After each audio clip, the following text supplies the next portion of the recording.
Welcome to the channel. This is Dr. Rezayan. In today's video, we're looking into one of the most important tools in the diagnosis of systemic vasculitis, C-ANCA and P-ANCA. This comprehensive guide will cover their immunologic basis, clinical associations, diagnostic utility, and limitations. Let's get into it. ANCA stands for anti-neutrophil cytoplasmic antibodies.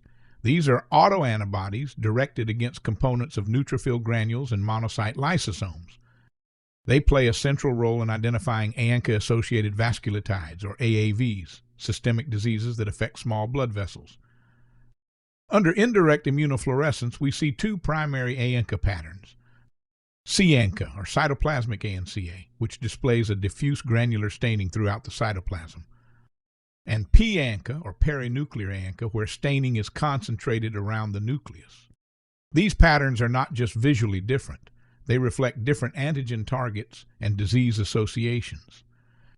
Let's begin with C-ANCA. This pattern is most commonly directed against proteinase 3, or PR3, a serine protease found in neutrophil granules.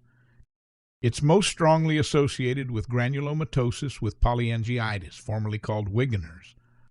In fact, up to 80–90% of patients with active systemic GPA are C-ANCA or PR3 positive. Though less commonly, C-ANCA can also appear in microscopic polyangiitis, infective endocarditis, and rarely inflammatory bowel disease or cocaine-induced midline destructive lesions. Next, P-ANCA. This pattern reflects perinuclear staining, often caused by antibodies targeting myeloperoxidase or MPO. Therefore, it's often referred to as MPO-ANCA.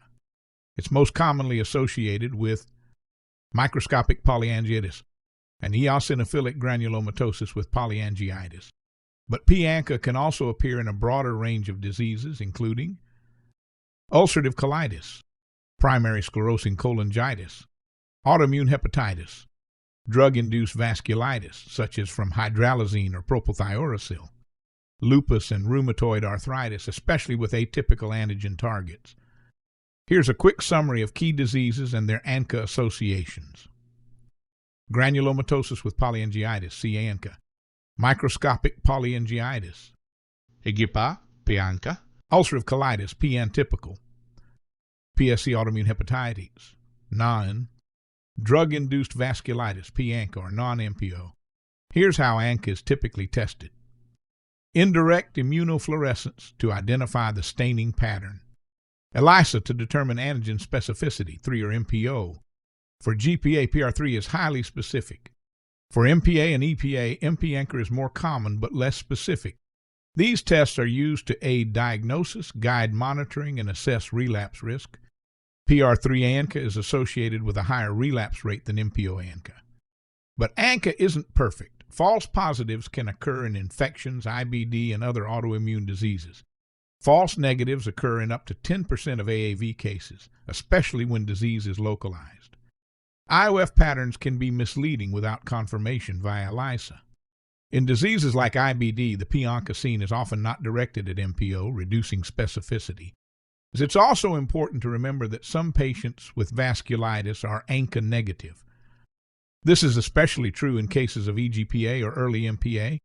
If the clinical picture fits but ANCA is negative, don't rule out vasculitis. Biopsy remains the gold standard in many cases. Let's summarize everything we've covered today.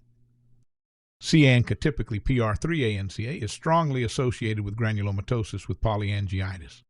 P-ANCA, often MPO-ANCA, is more typical in microscopic polyangiitis and EGPA, but also appears in other autoimmune diseases.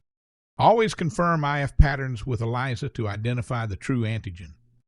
Interpret ANCA results in clinical context and be aware of non-vasculitic causes. And finally, remember that not all vasculitis is ANCA positive. Thanks for watching this comprehensive review of C-ANCA and P-ANCA. If you found this helpful, be sure to like, subscribe, and comment below with your questions or topics you'd like us to cover next. I'll see you in the next one.